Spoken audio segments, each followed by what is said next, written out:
कैसा है भाई?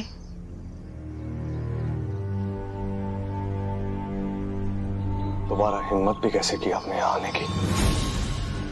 भाई, पहले भी मना कर चुका हूं आपको। आपके और मेरे बीच में कोई भाई बहन का रिश्ता बाकी नहीं रह गया। इतना कैसे गिर गई आप? सगी बहन है ना आप मेरी, फिर मेरे बच्चे को इतने दिन मुझसे दूर रखने की साजिश में कैसे इन्वॉल्व हुई आप? इस शब्द से मुझे मत पुकारिएगा, आपकी जुबान से अच्छा नहीं लगता। कोई रिश्ता नहीं रह गया हमारा, समझे? भाई, आई नो मुझसे बहुत गलतियां हुई हैं, पर तू मेरा भाई है, ये बात मेरी आखिरी सांस तक बदली नहीं जा सकती। और मैं लाइफ लॉन्ग कोशिश करती रहूंगी कि कुछ ना कुछ करके तुझे मना लूं, पर उसके लिए मुझे जिंदा रहना पड़ेगा, और जिंदा रहने के लिए पैसे कमाने पड़ेंगे। भाई, मेरा प्रोडक्शन बिजनेस ठप हो गया है, और इस वक्त मुझे नौकरी की जरूरत है। प्लीज प्लीज अपनी कंपनी में मुझे जॉब दे दे। मुझे वर्क एक्सपीरियंस है, एंड आई स्वेयर मैं जी जान लगाकर काम करूंगी। Trust me please. कोई जगह नहीं, ना इस कंपनी में, ना इस घर में, और ना हम में से किसी के दिल में।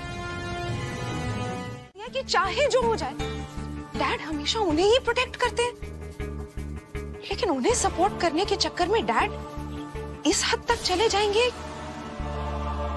ये मैंने कभी नहीं सोचा था। बेचारा भाई। Aunty, thank you so much भाई को सपोर्ट करने और उसकी तरफ से बोलने के लिए, वरना एज यूजुअल भाई ना तो डैड की बात को अपोज करता और ना ही कुछ कहता। Thank you so much. Monday thank you क्यों बोल रही है?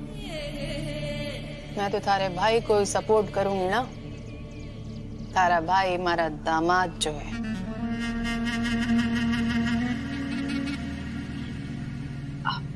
आंटी, मैं ना हमेशा से आपको बहुत एडमायर करती थी, क्योंकि आप अपने थॉट्स में हमेशा इतनी क्लियर रहते हैं। पर आपको नहीं लगता कि इस बार आपसे गलती हो गई है? कैसी गलती? हाँ, वो आप मीत भाभी और भाई को अलग करना चाहती है ना, तो फिर उन्हें एक ही ऑफिस में काम करने कैसे दे रही है? I mean, वो दोनों कभी भी एक दूसरे चढ़ने के लगे। मैं बड़ा सोचे समझे बाजी चढ़ती हूँ। मैं अपनी बेटी नीलू ने ऑफिस भेजती रहा करूंगी। हाँ, ऐसा भी कर सकते हैं, लेकिन आंटी, आपकी बेटी नीलू हमेशा तो ऑफिस में नहीं रह पाएगी ना।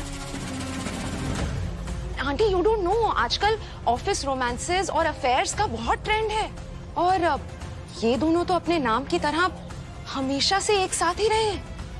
चाहे इन दोनों के बीच कोई भी झगड़ा क्यों ना हो जाए, इनकी आंखों में एक दूसरे के लिए सिर्फ प्यार ही रहता है।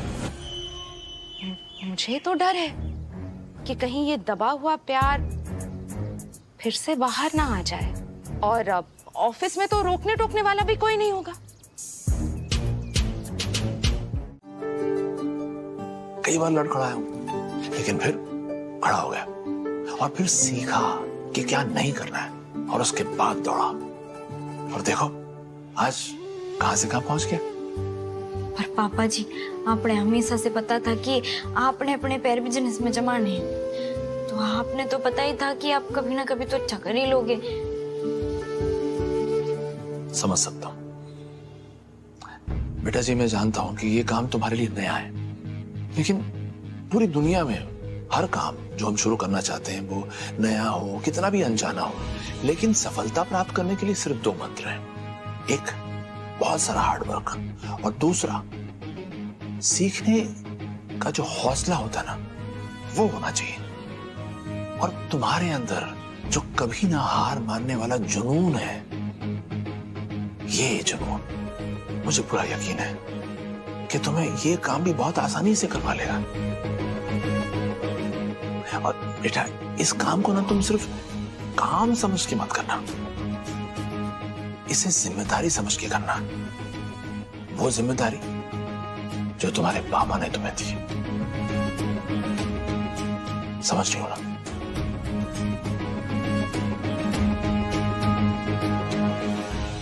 Yes, that's it. हम अभी निकलते हैं। आओ। Thank you for the reminder. Rajeev, doctor का फोन आया था, पोस्ट सर्जरी चेकअप के लिए हमें हॉस्पिटल अभी जाना होगा। अभी? हाँ। नहीं, अभी नहीं जा सकता मैं हॉस्पिटल। अरे भाई, अभी मुझे इस बच्ची के साथ रहना है। तुम एक काम करो, हॉस्पिटल फोन करके अपॉइंटमेंट कैंसिल करवा दो। ना, ना, ना। पापा जी, आप हॉस्पिटल जाइए, सबसे पहले से आते हैं आप जाइए। नहीं बेटा, अभी तो मुझे तुम्हें सारी डिटेल्स बतानी प्रोडक्ट्स के भी। कहाँ जाऊंगा मैं हॉस्पिटल? फिर किसी और दिन कर लूं। मैंने वो प्रोडक्ट का प्रिंट आउट मिल गया, बाकी की डिटेल होंगी लैपटॉप में, मैं देख लूंगी। आप जाइए। लेकिन बेटा, मैं तुम्हारे साथ रहूंगा तो तुम्हें हेल्प हो जाएगी, सपोर्ट हो जाता है बेटा। पापा जी, आपने भरोसा है ना मुझ पर, तो फिर भरोसा रखिए, मैं देख लूंगी, मैं कर लूंगी। आप जाइए। हाँ राजीव, चेकअप बहुत जरूरी है, प्लीज वो संभाल लेगी। ठीक है, तुम कहती हो तो।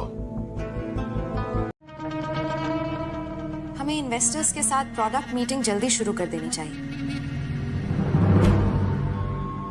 आप इतने कैसे हैं? फाइल्स लेकर यही चाहिए थी ना आपको? ये रहा हमारे हर एक प्रोडक्ट का पिछले 25 सालों का डेटा। ये सेल्स ग्राफ, ये हमारी परफॉर्मेंस जिससे सेल्स अफेक्ट हुई हैं, ये हर साल का क्वार्टरली ब्रेकडाउन, और साथ ही साथ आपको इस कलेक्टिव डेटा पर भी नजर डाल लेनी चाहिए। दुनिया भर की गणित बता दिया आपने, मेरे सवाल का जवाब ना दिया। आप ऑफिस में क्या कर रही हैं? मैम, इंसान ऑफिस में क्या करता है? काम, राइट? वो ही कर रही हूँ। इससे पहले कि दौड़ू राम की नजर आप पर पड़े ना, अच्छा होगा कि आप यहाँ से निकल जाएं, वरना वो आपका क्या हाल करेगा ये मन ने बताने की जरूरत न है। एक्सक्यूज मी मैम, आप इतनी आसानी से मुझे यहाँ से नहीं निकाल सकती, क्योंकि मैं आपकी कॉर्पोरेट सेक्रेटरी की पोस्ट पर अपॉइंट हुई हूँ। अच्छा, और किसने किया आपको अपॉइंट? मैंने।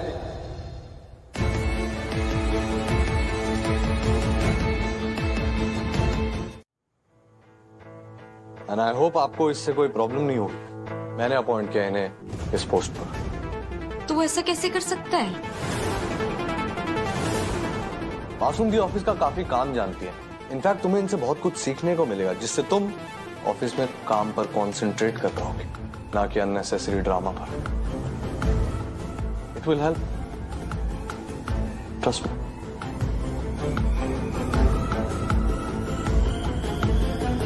अम्मा, ये क्या कह रही हैं आप जानती हैं ना मासूम दी ने क्या किया था?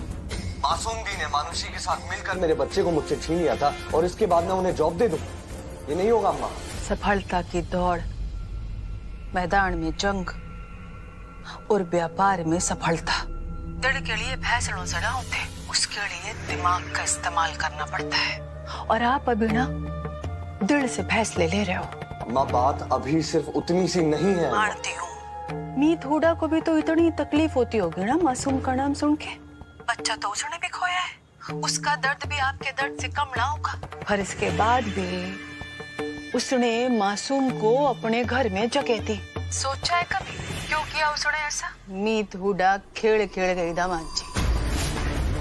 पहले आपके माँ बाप को अपनी तरफ मिला लिया, और अब आपकी बहन मासूम को। एक दिन ऐसा आएगा ना जब पूरे परिवार को वो अपनी तरफ मिला लेगी।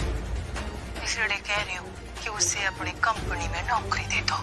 कम से कम आप उसके बहाने उस छोरी मीत हुडा पे नजर तो रख पाओगे।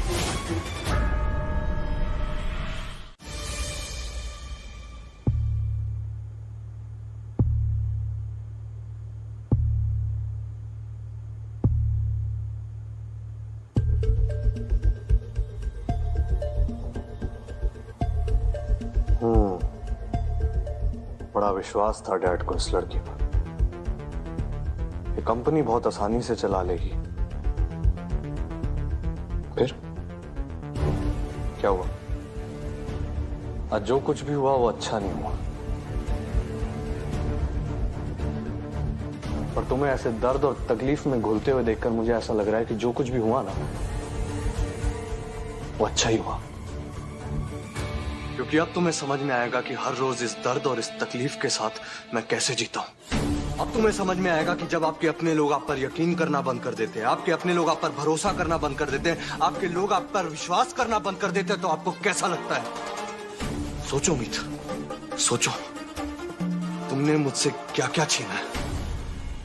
तुमने मुझसे मेरा बच्चा छीन लिया, तुमने मुझसे मेरे डैड छीन लिए, तुमने मुझसे यहाँ तक मेरा सपना छीन लिया, जिस सपने के लिए मैं हर रोज जीता था, जो सपना मेरे दिल के अजीज था, जो सपने के लिए मैं हर रोज मर मर के काम कर रहा था, वो सपना तुमने मुझसे छीन लिया। और इसके बाद मेरे दिल में तुम्हारे लिए सिर्फ और सिर्फ नफरत बाकी रह गई है। Nothing else. I hate you.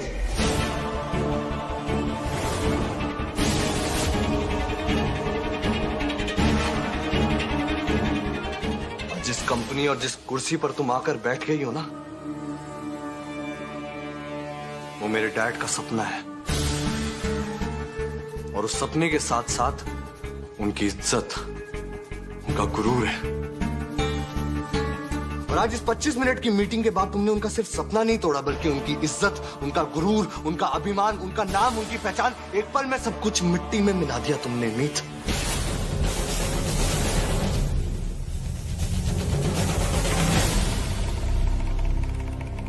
क्या लगता है तुम्हें? ये कपड़े बदल लोगी, वापस से मीत हुड्डा बन जाओगी तो डैड की बराबरी कर लोगी तुम?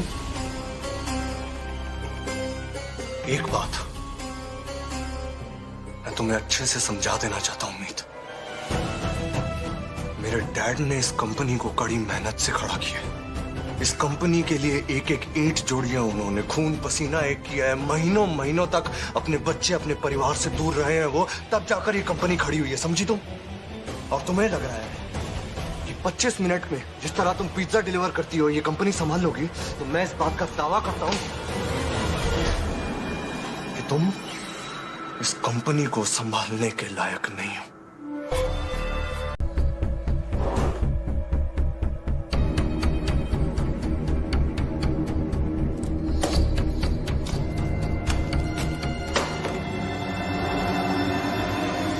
ये पैसा लो और इन्वेस्टर्स का पैसा वापस कर दो, और अपना ईगो अपनी जेब में रखना।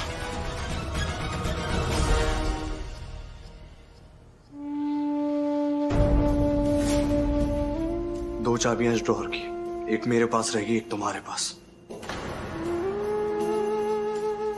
तुम्हें जब भी इन्वेस्टर्स का पैसा लौटाना हो, यहां से पैसे लेना और उनका पैसा उनको वापस लौटा देना। लेकिन ये बात सिर्फ तुम्हारे और मेरे बीच में रहेगी। इस बात के बारे में किसी और को पता नहीं चलेगा।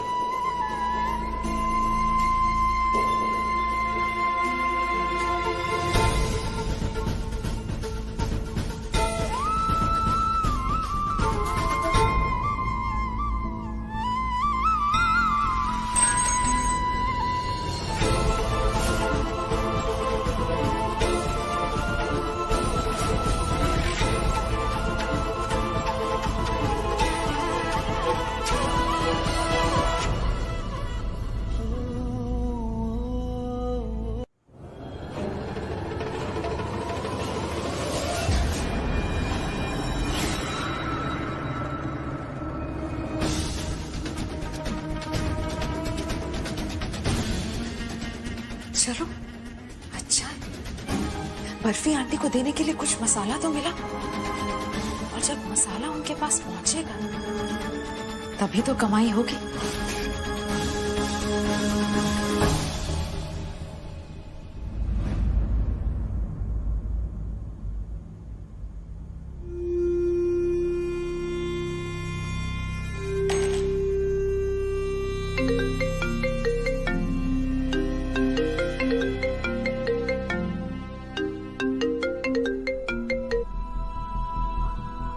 जी लॉयर साहब कहिए।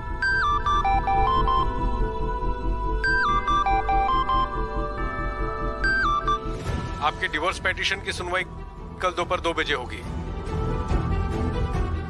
ओके, ठीक है, मैं 2 बजे पहुंच जाऊंगा। मैं 2 बजे पहुंच जाऊंगी।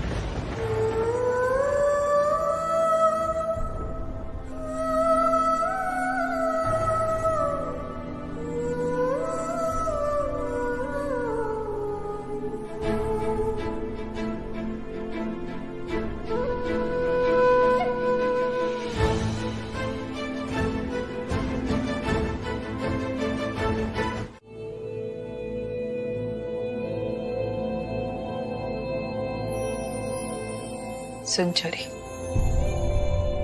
ये तन्ने भी दामाद जी ने अपना बनाने की कोशिश में पूरी तरह जुट जाना चाहिए, ताकि वो थारी ओर देखे, थारी बात सुने, थारा सुख दुख बांटे, और सबसे ज्यादा जरूरी चीज कि वो थारे करीब आए, समझी? अम्मा, मैं पूरे दिल से उन्हें अपना बनाना चाहती हूँ। उसके लिए मैं बहुत कोशिश कर रही हूँ।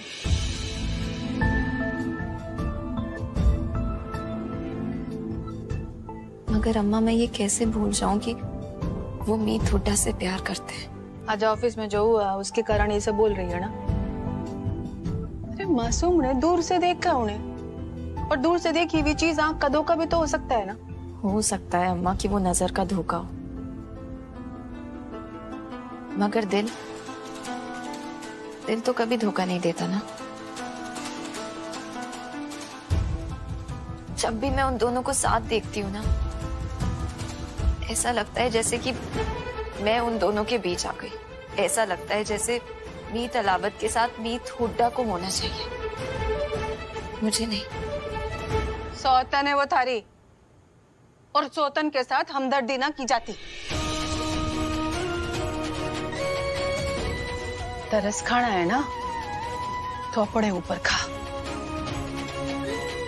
थारे अतीत ने थारे माथे पे जो कलंक लगाया है वो तभी धुलेगा जो दामाद जी तन्ने पूरी तरह से अपनाएंगे। इसलिए आज वादा कर अपने आप से कि आज तू पूरी तरह से दामाद जी की हो जाएगी, क्योंकि इसके अलावा और कोई रास्ता ना है थारे पास, समझे?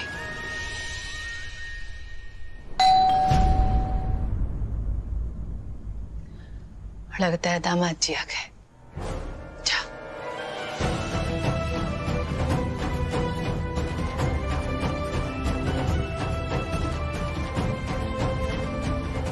भगवान करे मीत हुड्डा को तलाक देने के बाद दामाद जी भी तेरे पूरी तरह से। कहते हैं इंसान को 3 चीजों से बच के रहना चाहिए: आग, बाघ और चतुर इंसान। और यो छोरी मीत बड़ी चतुराई से खेल खेल रही से मान बन के तन्ने ये दिखाना चाहती है कि यो मीत अलावत को तन्ने सौंपना चाह रही से। और सच्चाई तो यो है कि इसने मीत को कस के पकड़ रखा है।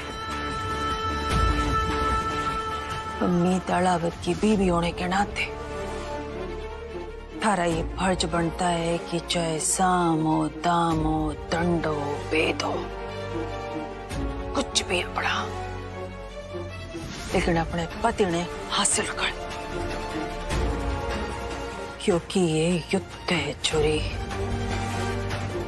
और युद्ध को तड़ने किसी भी हाल में जीतना होगा। एक बात कह दी ना मैंने, तो बात खत्म।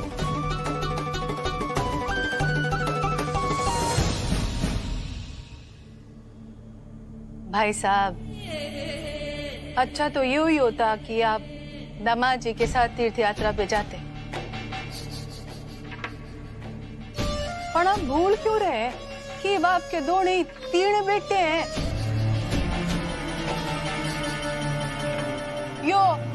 आपकी बहू बेटा, यो भी तो बेटा ही है।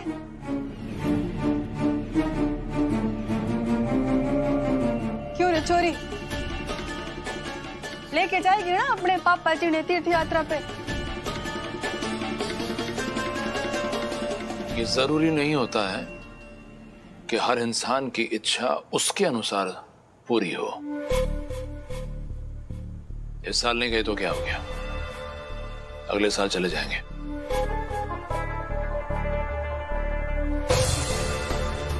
और बेटा तुम इतना स्ट्रेस मत लो।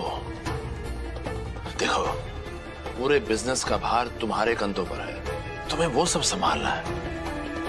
अरे तो इसमें क्या बात होगी, बेटे के कंधे पे तो जिम्मेदारी होती ही है। बिजनेस की जिम्मेदारी, परिवार की जिम्मेदारी, परिवार की खुशी की जिम्मेदारी बेटा तो पूरा करता ही है ये सब। थोड़ी थोड़ी सी जिम्मेदारी ये पूरा ना कर सके तो क्या फायदा बहू बेटा होने का। देखिए पापा जी की इच्छा जरूर पूरी होगी।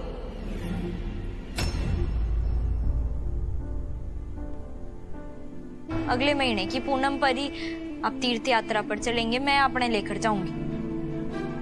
बेटा ये क्या कह रही हो तुम, क्यों इतना परेशान हो रही हो? पापा जी मैं आपकी सारी बातें मानती हूँ, तो अब आप मेरी बात मान।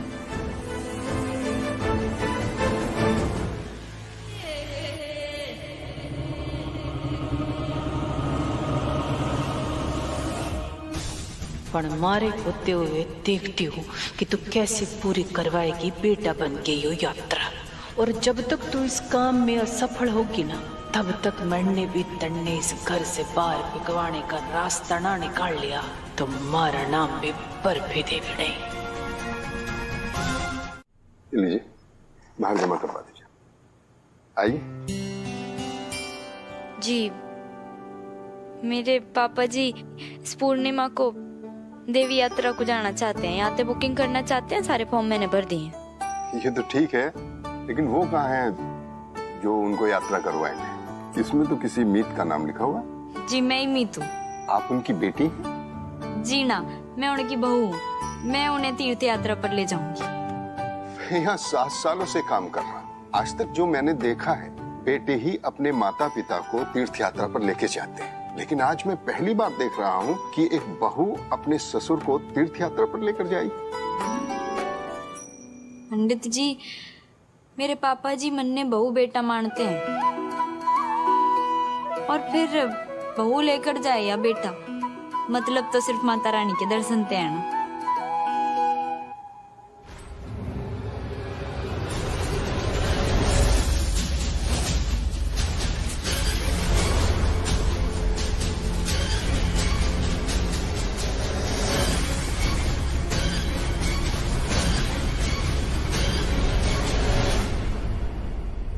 ना चुरे,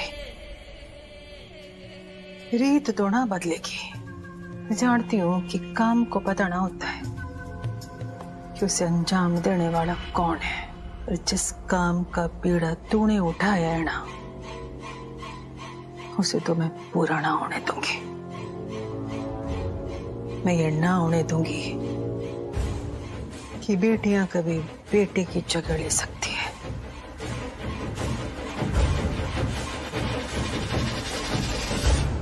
ठीक है, आप अपने ससुर जी के साथ आके देवी कलश लेकर जाइएगा और इसी से यात्रा की शुरुआत होगी।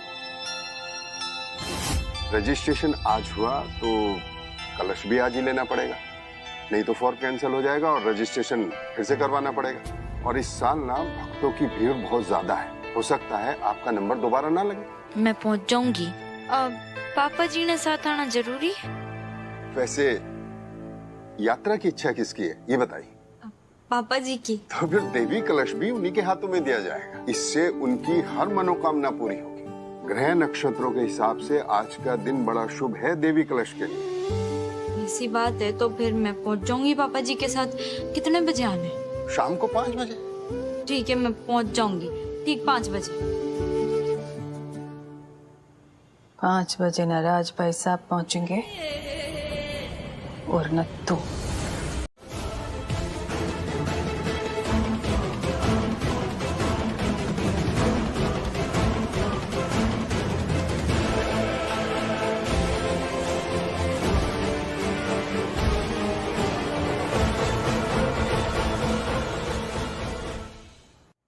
देख रहे हो दामाद जी, हमारी छोरी नीलू को कैसे टूट गई है।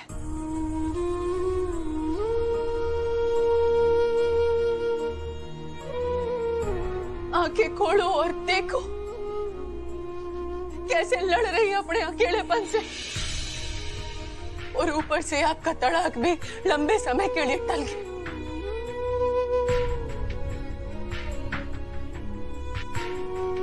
अब इस चोरी को भूलो और हमारी नीलू पे तरस खाओ।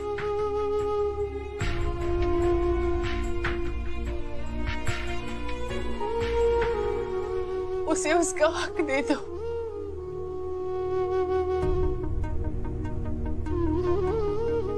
उसकी खुशियों का ख्याल रखना, उसे उसका अधिकार देना आपकी जिम्मेवारी है।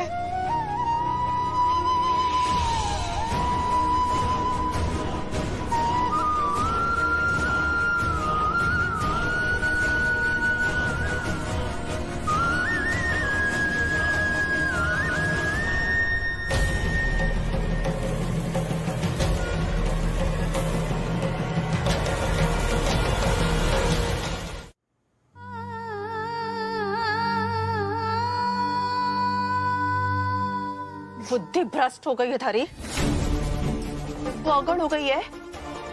यो सब करने की क्या जरूरत थी? यो सब के पैन रखा है। आपने कहा था ना ये युद्ध है, अब मुझसे जैसे भी लड़ा जाएगा मैं वैसे ही लड़ूंगी ना। तन्ने कुछ अजीब ना लगा? मैं भी इसी बारे में सोच रहा था। अगर तुम मेरी वाइफ के बारे में कोई उल्टी सीधी बात करने आई हो ना तो चली जाओ यहाँ से। वैसे भी मैं तुमसे बात करने में बिल्कुल भी इंटरेस्टेड नहीं हूँ। गो। मैं भी तेरे से बात करने के लिए कोई मरी ना जा रही हूँ। हाँ तो जाओ यहाँ से। मैंने भी कोई शौकना है यहाँ रुकने का। गो।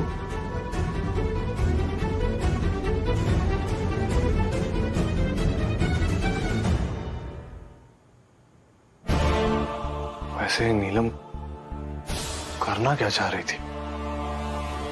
हाँ यू तो है, और यू तो हमेशा ना बड़ से ना लड़ा जाता। उसके लिए ना अक्ल का भी इस्तेमाल करना पड़ता है। बड़ी समधन जी, छोटी समधन जी, नीलू, कहाँ हो सब लोग? दामाद जी आओ, देखो यात्रा ऑफिस से लाइव टेलीकास्ट आ रहा है। वो बहू बेटा भी तो आएगी ना राजवर्धन जी को लेके यहाँ कलश लेने। देखो सब लोग। जैसा कि आप सभी जानते हैं, पूनम के दिन देवी दर्शन के लिए मिलने वाले कलश का आज आखिरी दिन है। ऐसी मान्यता है कि इस दिन जो भी व्यक्ति कलश प्राप्त करता है उसकी मनोकामना पूर्ण होती है। आप देख सकते हैं यहाँ पर युवाओं की भीड़ है जो अपने माता पिताओं के साथ यहाँ आए हुए हैं ताकि उनके माता पिता की मनोकामना पूर्ण हो सके।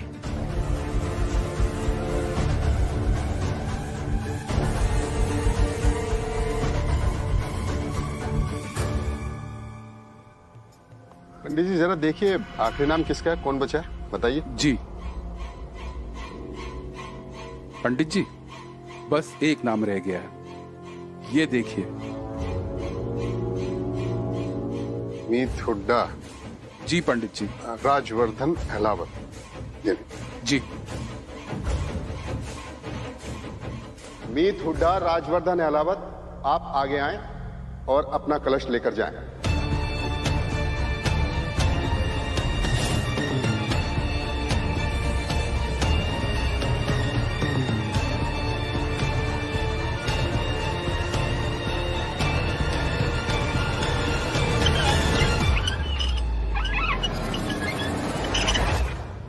कलश वितरण का समय समाप्त होने में सिर्फ 5 मिनट बचे हैं। हम आपको आखिरी बार सूचित कर रहे हैं, कृपया आकर के अपना कलश लेकर जाएं।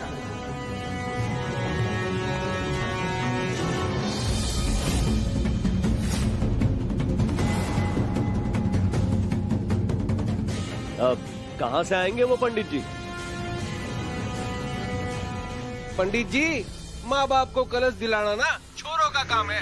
छोरी खाना, छोरी घर पे बैठ के चूल्हा चौका या श्रृंगार कर रही होगी। मैं लागे है यो कलश का हकदार कोई और है आज, जो देवी माता का सच्चा भक्त होवेगा। तो वेटिंग लिस्ट से किसी और को मौका दे दो, वो छोरी ना आवेगी।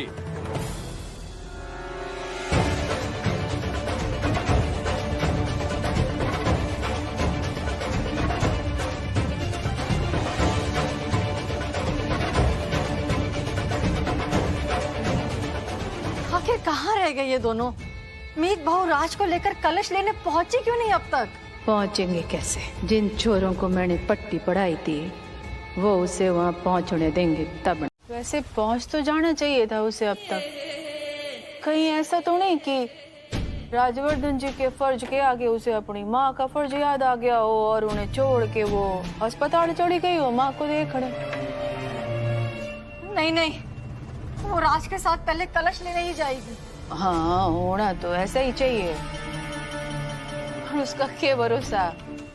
छोरी है तो मनमौजी, करती तो वही है जो उसका मन करता है। मैं देख कर आता हूँ।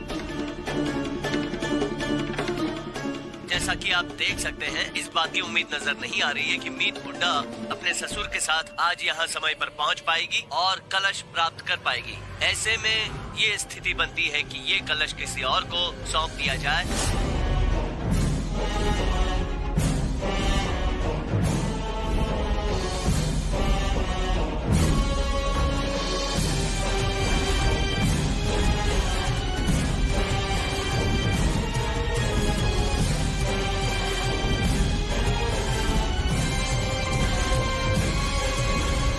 रुकिए रुकिए।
यो कलश मेरे पापा जी का है।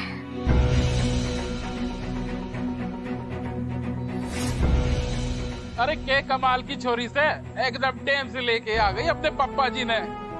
पंडित जी मैं माफी चाहती हूँ कि हम एकदम आखिरी मिनट पर पहुँचे हैं,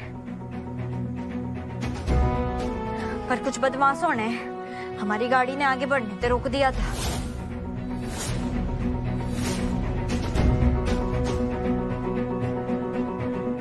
और पोकर क्यों है?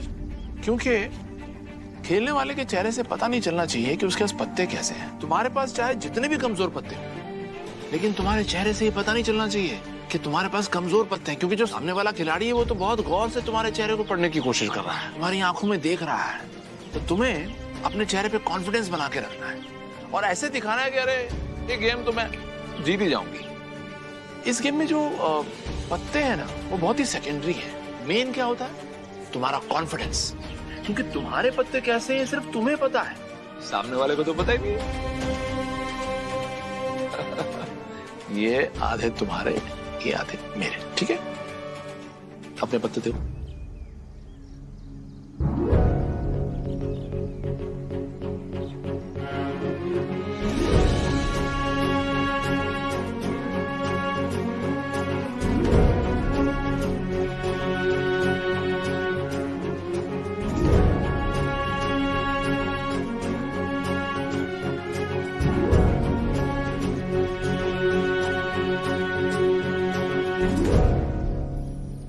फोल्ड। अच्छा तुम्हारे पत्ते दिखाओ।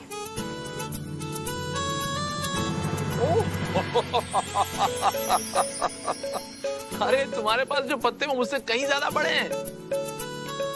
ये देखो, अरे तुम तो जीत जाती। और तुम्हें पता मैं कैसे जीता? क्योंकि मैंने अपने पत्तों की परवाह नहीं की। मैंने एक सेकंड के लिए भी अपने चेहरे से अपने कॉन्फिडेंस को डाउन नहीं होने दिया। बस यही तो करना है, अपने चेहरे पे कॉन्फिडेंस रखना है। और ठीक यही मंत्र बिजनेस में भी यूज होता है। अपनी डील्स करते हुए, नेगोशिएशंस करते हुए तुम्हें अपने चेहरे पे कॉन्फिडेंस बना के रखना है। आधी जंग तो हम इसी से जीत जाते हैं। देखो, ये संभव नहीं इंसान के लिए कि सब कुछ कंट्रोल करे, लेकिन अगर हम चाहें तो अपने आप पे हम पूरा कंट्रोल पा सकते हैं। और यही हमारे हिस्से का बेस्ट कार्ड है, कॉन्फिडेंस। और एक बात और, लोग बिजनेस में इन्वेस्ट नहीं करना चाहते, वो इन्वेस्ट करता है उस इंसान में जो उस बिजनेस को चला रहा होता है। वो पैसा तब लगाता है जब उसे दिखाई देता है कि जो चेहरा उसके सामने है उसमें कॉन्फिडेंस है कि नहीं, उसकी आंखों में वो बात है कि नहीं। तो उसे लगता है कि हाँ, अब मैं इन्वेस्ट कर सकता हूं, मुझे इस बिजनेस में घाटा नहीं होगा। और तुम्हें वो इंसान बनना है जिसपे सब विश्वास करें। अभी तुम्हें कुछ पूछना है?